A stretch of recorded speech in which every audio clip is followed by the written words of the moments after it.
যে গাড়িওয়ালা কাকা, এটা কি আপনার টাকা পড়ে গিয়েছিল? হ্যাঁ বাবা, এটা আমার টাকা পড়ে গিয়েছিল হয়তো। গাড়ির ভিতর থেকে ওই পানির বোতলটা দেন তো কাকা।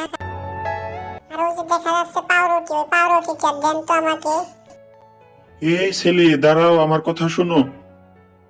আরে বাবা দাঁড়াও না, কথা শোনো।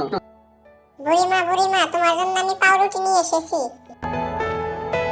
চুরি করে আনস নাই তো? এটা কই থেকে আনছা বল আমার।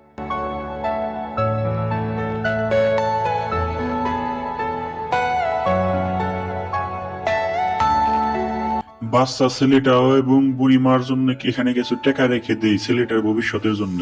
বাবা, আমি তোমার সততা দেখে মুগ্ধ হয়েছি। তুমি এগুলা খাও তোমার বুড়িমাকে নিয়ে। আর যারা যারা এই বাচ্চাটিকে ভালো লেগেছে, লাইক কমেন্ট সাবস্ক্রাইব করো।